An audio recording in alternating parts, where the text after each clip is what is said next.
fiction, science fiction, horror, fantasy, crime, LGBT, thriller.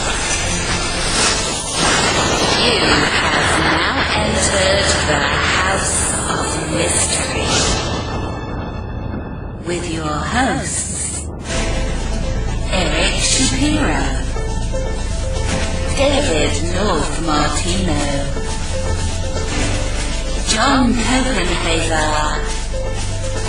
and Al Warren. Heard on 106.5 FM Los Angeles, 102.3 FM Riverside, and 105.0 AM Palm Springs. Welcome back into the House of Mystery. I'm Al Warren, Mr. Dollar Store Dave. Continuing to be. Yeah, this is a much nicer flavor than the Rose. Yeah, that is better than Rose. Yeah, certainly. Dollar Store Dave. Certainly. Too bad they only have like DVDs and Blu-rays every few months. So yeah, well, you've got to do something with your life. So yeah, that's true. Well, keep myself out of trouble. Did you see? I was reading just before we came on about that Australian woman where they found that worm in her brain. Hey, I did not hear about that. No. Yeah. Wow. It's crazy. And I hear that she got it from something she ate. Oh. Yeah. So you got to at the dollar store? Yeah, she got some food at the dollar store. Well, today we've got a couple of writers with us. We're going to be talking about their newest book and about the writing process. The newest book is called The Killer Enigma, Magnolia Bluff, Crime Chronicles-Book 16. So let's welcome to the show the authors of that. First, we've got Charles Breakfield. Thanks for being here. Thank you, Alan. Appreciate it. And Rox Burkey. So thank you for being here. Thank you for letting us be here. We appreciate it. Well, guys, I always say when we get people that are writing together, first off, or how it came across where you've decided, well, this person's cool, I want to write with them. Like, where does that all start? And I'll start with Rox. Well, to be honest with you, it actually starts from professional careers. We ended up in the same company. And we got tagged specifically to start writing technical contributions into manuals for the products that we were selling. And so we found that we could work really well together in doing that and optimize both of our strengths in the final product. And, our leaders liked that a lot. So we ended up doing a lot of workshops for customers together that really helped, I guess, solidify each of our voices. That's how it started. Yeah. And Charles, what's your story? Well, I was hitchhiking one day and she picked me up. Okay. Well, we all start somewhere. Yeah. And she said, we need somebody to fill this role at my company. How good are you at network connectivity? And I went, pretty good, actually. So we got to doing that, and then that took us to the next destination. And she actually knocked on the door one day and said, "Hey, look at this! I got the swell gig. They want us to write some tech manuals." And so we played at that for 2 books worth. And I don't know how well you know the tech industry. As soon as you print something, it's out of date. Technology evolves so that in such a way that every 18 months. Whatever you worked on is obsolete or, being sundowned or being displaced by something else. So I was a little bit miffed. That's probably the polite word to put it. And I stomped off, and she came back at me in 3 months and said, I've got this idea. By the way, those are the 4 most terrifying words in her language, in her vocabulary. I have an idea. Anyway, she says, take a look at this. We'll do fiction, but we'll keep the technology, the technical facts in background mode. How about that? And then that kind of led us to down the road for the Enigma series. And then that got us into the some other genres, including the Magnolia Bluff Crime Chronicles. And that's, it's sort of an evolution. And it's never a lightning bolt one moment and, let's go do this. It's, small steps and a fun journey. I enjoy working with her. Well, Charles, I was going to say, but technical books that you're writing compared to what you do now, it's quite different. I mean, there's a structure to it, and then there's a discipline, of course, of getting a book written or a novel or anything like that. but there's a different feel to that. Like, how did you know you had the feel for doing something like, a fictional book of any type? It's like the journey of 1,000 miles. It begins with the first step. You go out and try it. We take a look at you scan the horizon. You look at the people that are doing it and quite successful at it. You get some ideas. You go to writer conferences. You got hang out with other people that write in that particular genre and just sit there and chat. And then so that kind of gives you the background framework of the topic that you want to be able to capture. And so, but it's still storytelling, whether it's technical, a lot of heavy tech facts, or if it's a lot of who did it kind of things, or some of the short stories that it takes practice, and that's what we like to do, is to practice in these genres. And it's been a fun exercise. I wouldn't say we're perfect at it, but I would say that the reviews we're getting clearly indicate that we're doing something right. So Rox, now obviously you're the boss. Yeah.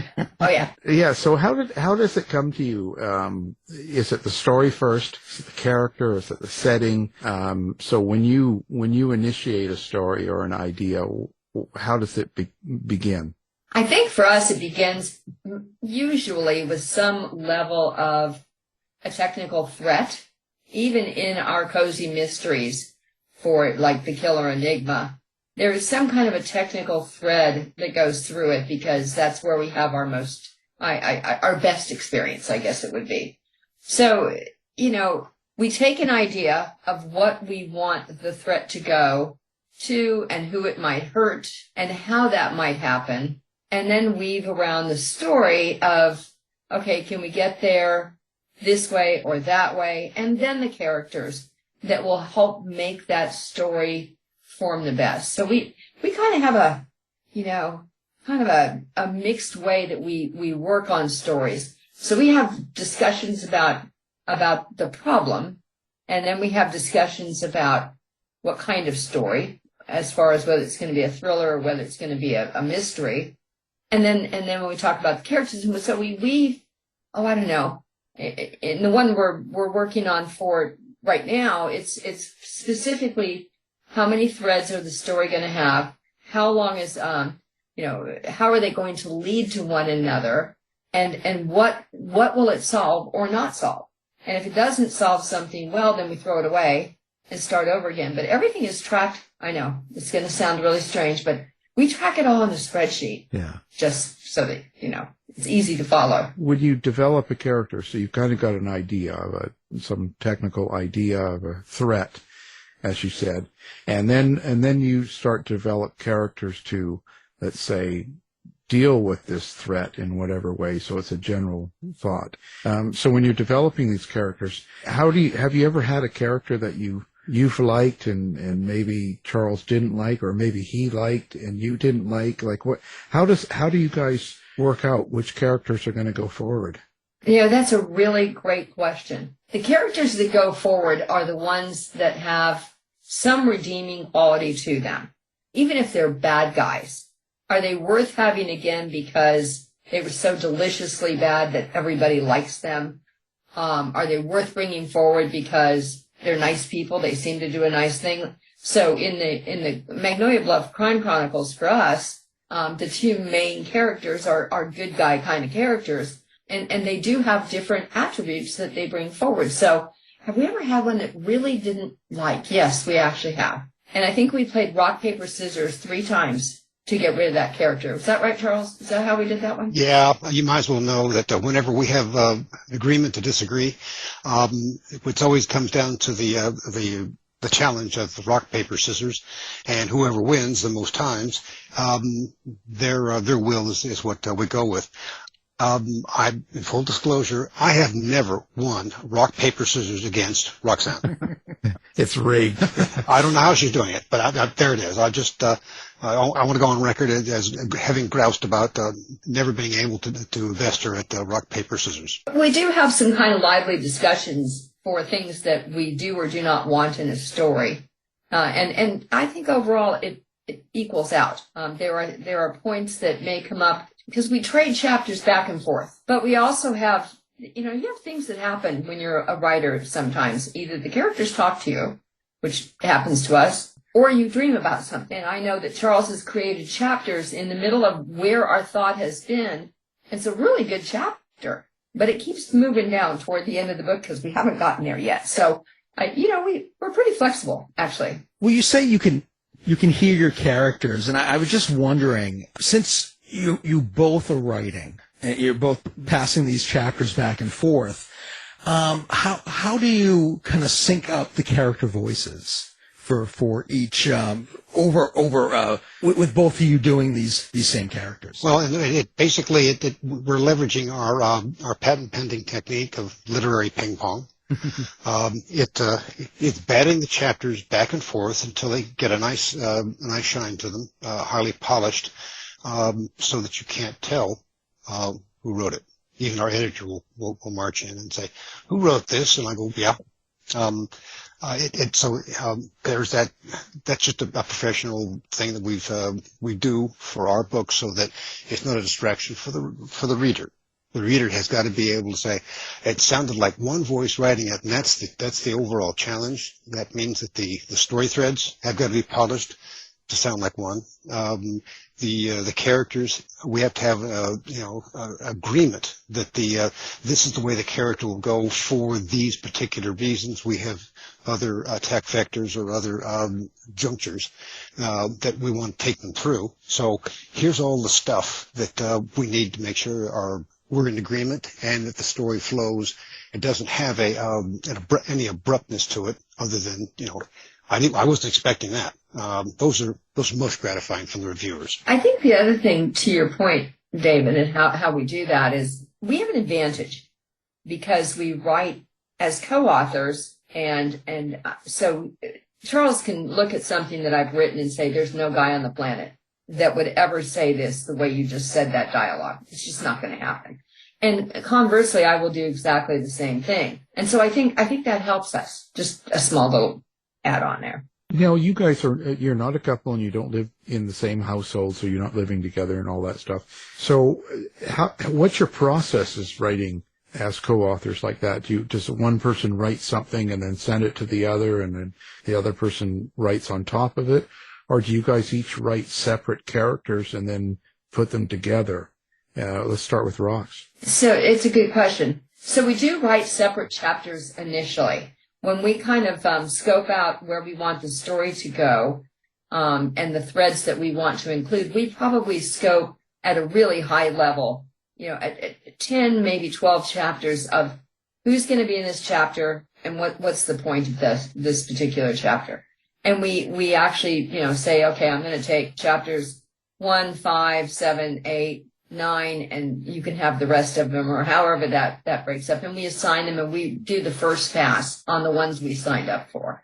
And then, as Charles indicated, we bat them back and forth, even after that point. And then they kind of come through a smoothing thing before they go to the editor to make sure it does sound like one voice. But no, we tend to write a chapter. If both of us decide the chapter's good, but it's in the wrong spot, it could move around in the book, because it's all electronic. It's all electronic documents. Cut and paste works really well for us. And Charles, what about you? I like the ability to be able to, I'll say, do some pioneering work on some of the chapters. Here's an idea. We try it out. And of course, that's where that old gag about the difference between pioneers and farmers is that pioneers are the ones with the arrows in their back. So if the chapter doesn't work, why not? And it becomes it's good. It should be there. It's like, well, why doesn't it fit? Let's explore that logic, that reasoning, before we say, okay, let's move it down. Or maybe it was taking too long to develop, or it's dragging the story down, or we've introduced some characters like, gee, Charles, we don't need 150 people in this book. 8 will do. So let's kind of narrow it down. So a lot of that is the flying by the seat of your pants with what it looks like, but it's actually controlled chaos. from our point of view. Well, that's fun. Have you ever had an idea or started putting together a story and then partway into it, whether it's a couple of months or whatever, however many chapters, and you just realize that this isn't working. I don't like this. This isn't happening. And if so, what do you do with it? And let's start with Charles. We've had a couple like that. They'll go into in the electronic drawer, so to speak, until such time that, okay, let's take a look at this and where did we go off the rails? Where is the problem with this? And maybe it was it wasn't the character development. It's we had a character take a left turn on, we didn't notice it. So those are some of the things that will bring it back. It's not uncommon for us to go ahead and scope out a story. We just did one that we're going to do for the next installment in the Magnolia Bluff series. Here's the outline, and I'll put it in there and say, okay, fine, we'll look at it next year. But it captures an idea that we had. We were going to a book show, and we're great about doing that. You drive 2 hours and you get 2 hours worth of talk time on a story thread, and we may not get to it for 6 months, but it does keep the inventory top of mind. But have we ever had something like, we're never going to do this one? I don't believe we've gotten that. We've had some that were we stubbed our toe on it. Yeah, okay, no toys about it. Did we retrieve it? Yeah, we did. And Rox, what's your thought? I agree 100% with what he said. We have stubbed our toes. We have parked work for at least 6 months, and usually that's because I'm stubborn and something didn't sit right with me, and maybe I can't articulate it right, and Charles is being very kind about it. But until we can align on the character, and sometimes it's just the time. Sometimes the elements that we're pulling into here is maybe it's partly because of some social unrest that's going on, that the subject matter we chose is just not going to fit right now. It needs to wait. Or we need to take a little bit different direction on this character or that character.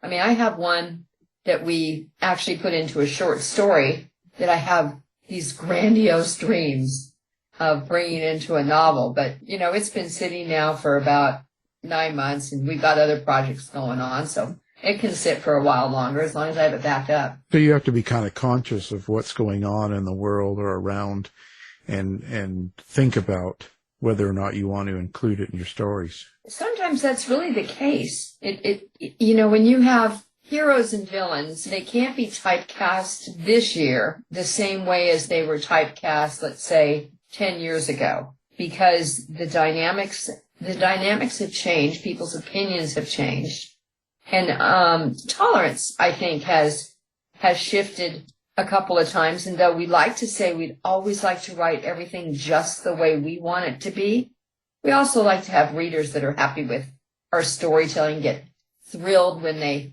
learn that the 4 right turns that are in the Enigma killer are actually perfectly timed and very much surprising. But you have people, and that's a very, it's a part I think we just have to be mindful of. Right. So now this is book 16 of 17. So you're writing, this is a series. Now, how do you keep a series like that fresh, and how do you keep it going with your main characters and the main theme and stuff without it growing tired? Do you know what I'm saying?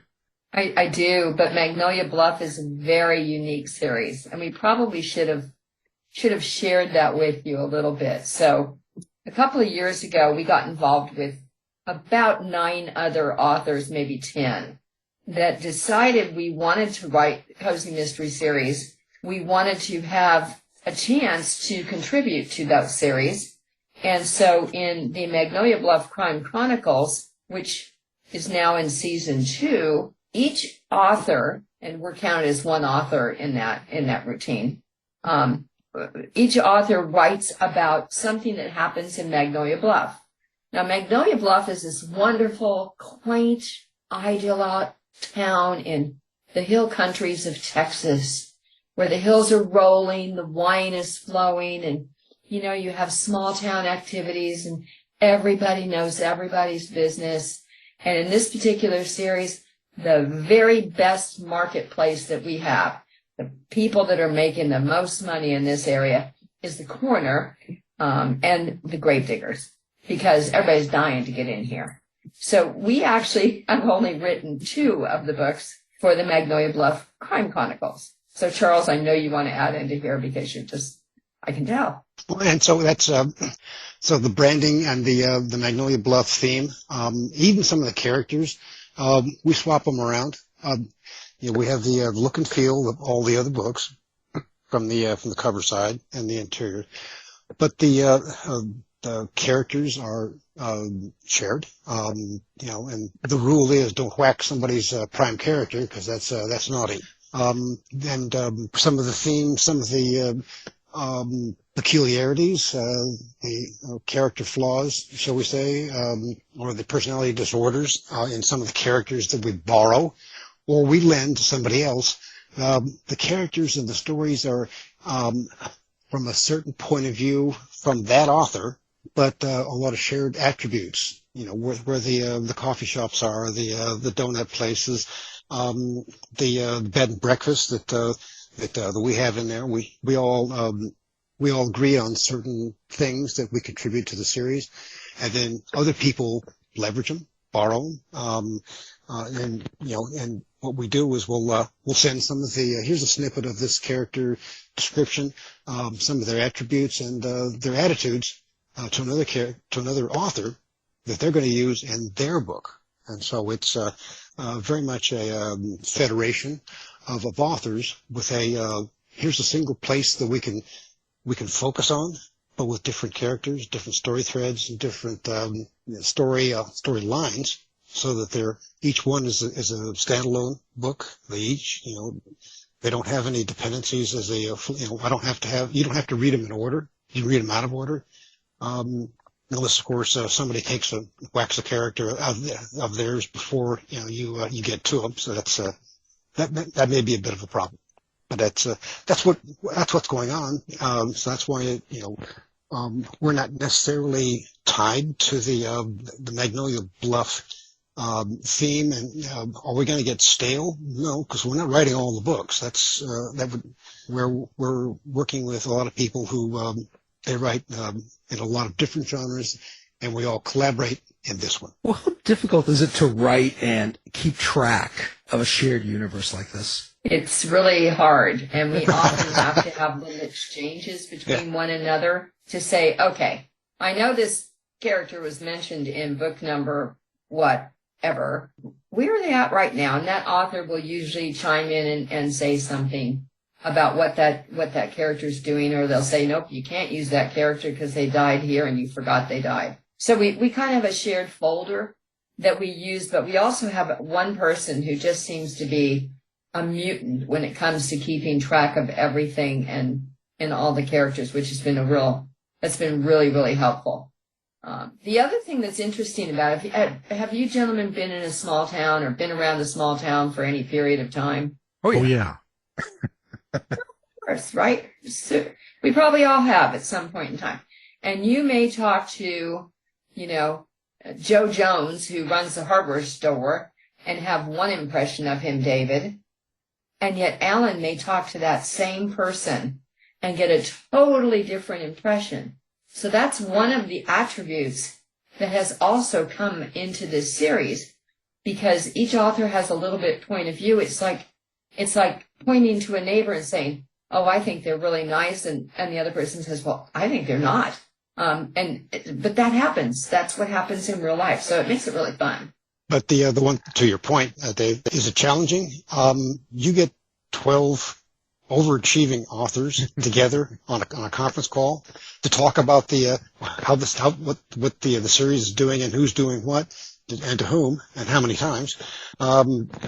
It takes 2 hours for all of these overachievers to get their say so in on where they're taking stuff. So, but it's focused in on a very comfortable pace, I guess is the best way I put it. We crank out one a month over the period of a year. So, and Rox indicated this is book. This number's season 2, And we're already scoping out season 3, and we've got our lineup in position. And as I'd indicated earlier, we've already got a story outline in the back of our minds, ready to be able to start working on that next story. Well, let's get some names and gossip and some bad writers or people that come up with bad stories. Oh, we do have some writers that are very, very interesting, and they're all award-winning writers in their own right, which makes it really fun to listen to them. But we actually have one person who's a therapist, and so they bring that kind of quality into this murder mystery, and they're cozy mysteries, all of them to one degree or another, but they do have a little twist on the genre, like a little paranormal or a little thriller, like ours have a little thriller in them. But they're still considered a cozy mystery. So cozy. So are you concerned about violence when you write it on a page, or how you display that sort of thing? Is that why you do cozies, or is there some other reason? No, it's just that particular genre has a really good readership. And if you can tap into the fan base, it's phenomenal. And a lot of the horrible violence that goes along with murder, as you point out, the descriptions and the icky part of it, it's behind the door. It's not in someone's face. The crime isn't splashed all over the interior of the book. It's like, okay, who did it? How? What's the process of doing the detective and sleuthing work, and what's the net of it towards the end, rather than focus on how much blood and gore is going to be in it. So it's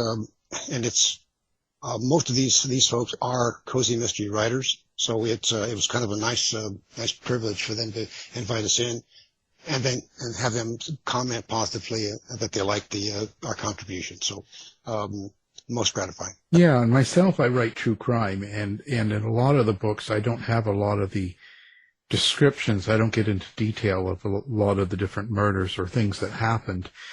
That's just the way I choose it. But I think it also allows a person's imagination, and I think that's important as well.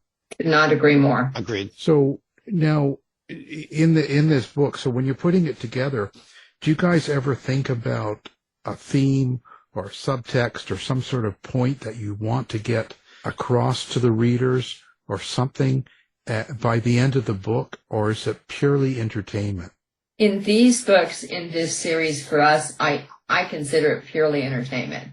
Charles might differ with me, but I think it's much more entertainment. In our thriller series that we also write, there's a point where we've got some hidden messages in there that we want to do without having a school classroom. I'd say that was fair. I mean, they're written for entertainment.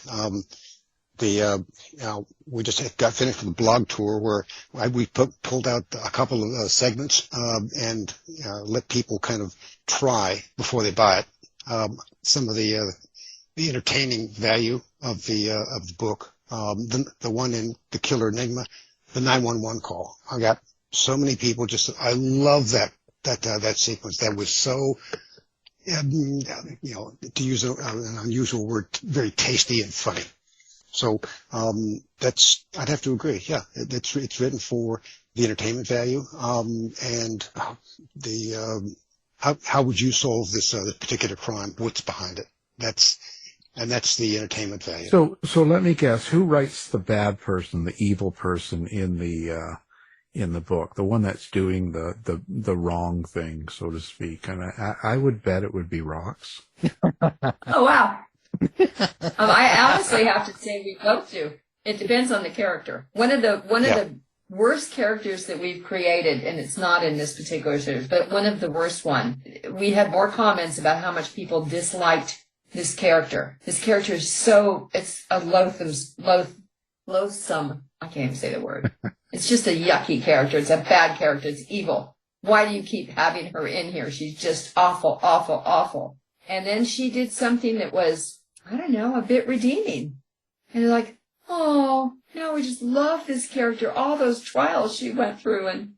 But that wasn't my character. That was his character. I'm kind of partial to the evil femme fatales.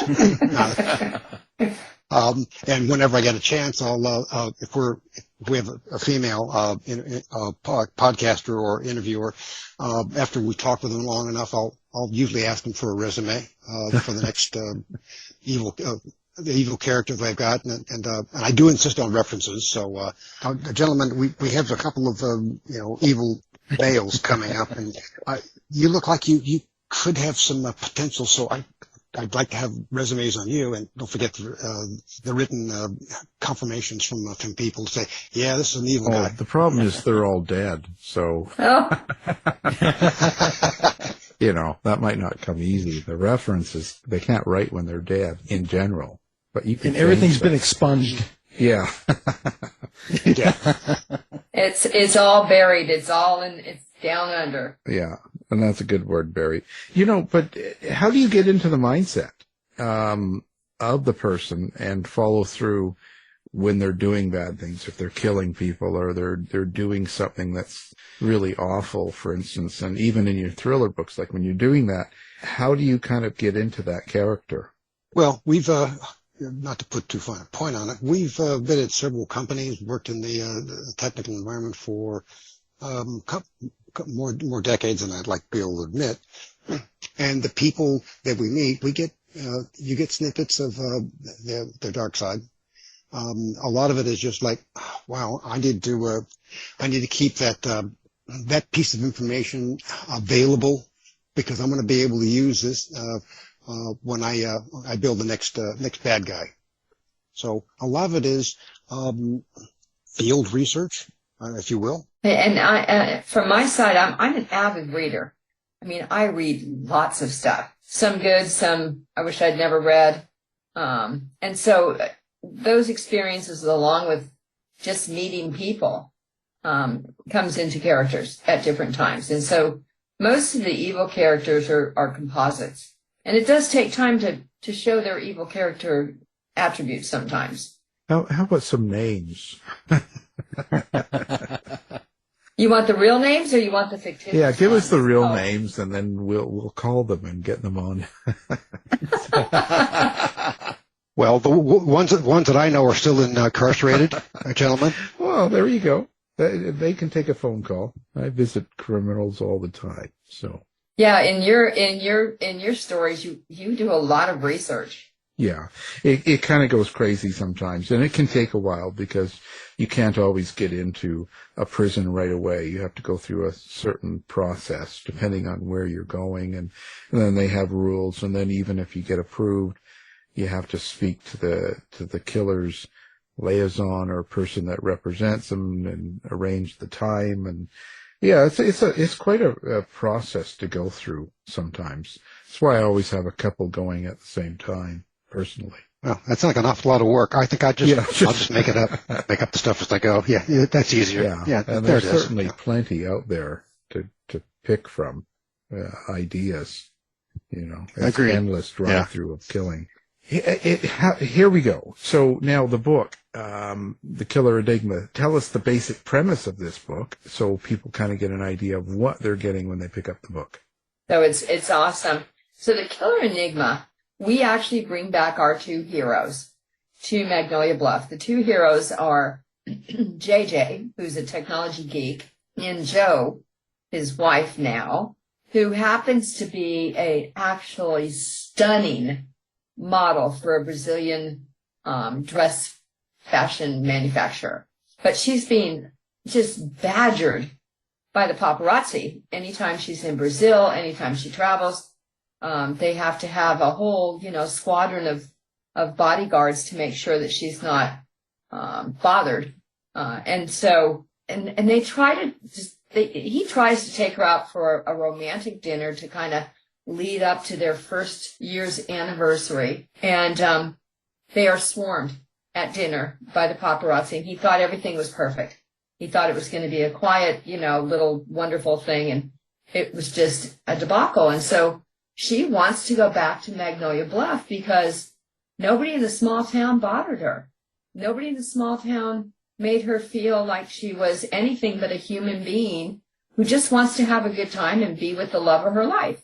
And so they decide to go back there. And, if you look at the cover of the book, they decide to go back there, and they both really feel like there's a kindredship with Magnolia Bluff. And so they decide they're going to maybe invest in some property in the town and come back there on vacations or, holidays and things like that because they still like the people.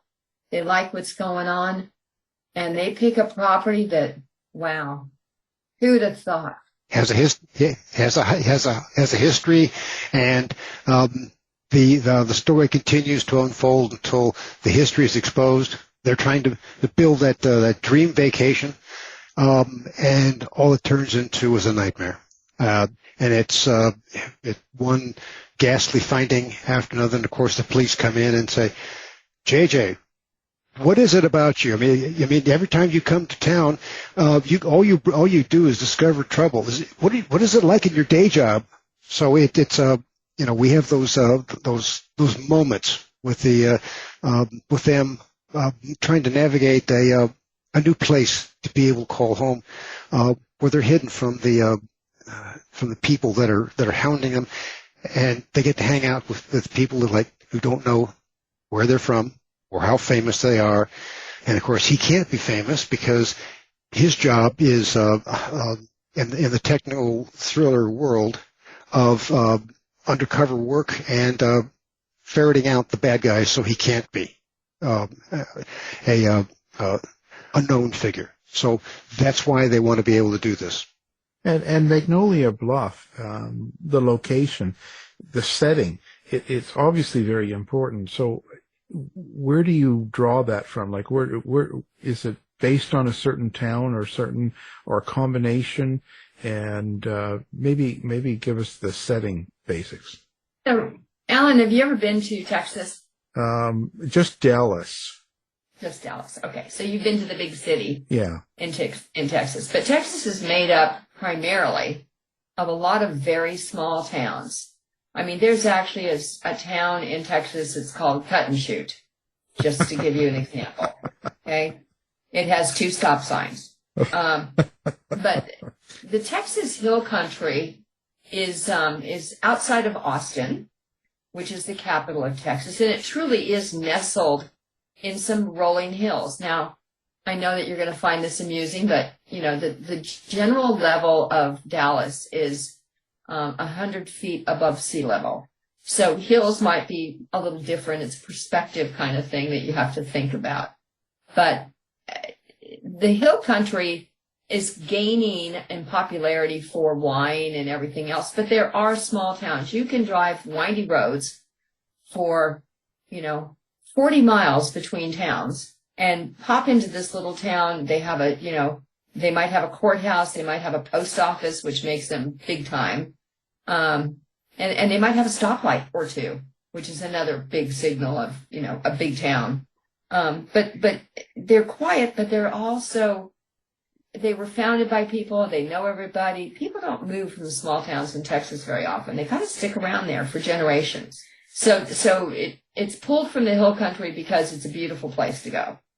It kind of mirrors a couple of different small towns that are in that area because of their location near a reservoir. And you may not know it, listeners may not know it either, but there's only one true lake in the state of Texas. Everything else has been created and is a reservoir of sorts. So this happens to be next to a reservoir. So it's a very pretty kind of area. And when you're in a small town, you don't think there's anything else going on outside of your small town. You're kind of like everybody knows everybody. Yeah, this is an interesting kind of idea. So you have to really kind of make sure your characters fit that as well, because that's going to be a certain type of personality that is there in that kind of town, or stays in that kind of town, or goes to it. Charles, I think you'd agree with me that we have a variety of personalities. There are some that are, characters that are characters, and then characters that are very mousy, and they all have a role, and they're all gossips. Gossip is a big deal in Texas. It's a big industry in most small towns. Yes, that's right. Oh, that's hilarious. Okay, guys. So now, where do people find you? Do you guys do social media? Do you have a website? Do you have a location that you like readers or fans to go to find out what's coming out next and what you're doing? Our mailing list is very important for finding out what we're doing. Our website is enigmabookseries.com, and you'll find all of the links to the ebooks, to the paperbacks, and even to the audibles. We're big believers in all media for all kinds of different reader tastes, and so it's the audibles were something that we added in, and we have those links out there as well. If you order the hard copy from us, or you can order it from Amazon, or you can get them from your favorite bookstore, Barnes & Noble. I mean, any of those places, we're in the distribution channels to be able to get handled through the store of your choice. And then we also have Twitter, we have Goodreads, we have BookBub, and all of those links are available from that website. Either Enigma series or the Enigma series will track on most of it as well. Most of those social media channels. You running on TikTok yet? You know, we did TikTok and took it down. Oh, you didn't like TikTok, eh? Too much. TikTok just wasn't no. Yeah, no, I know. Gives me a headache sometimes too, but now I'm stuck with it, so here we go. Well, we appreciate you being on the show. Your latest book, The Killer Enigma, and it's a Magnolia Bluff Crime Chronicle, book 16. So the authors of our guests, Charles Breakfield and Rox Burkey. So thank you for being here. Thank you, Al. Much appreciated.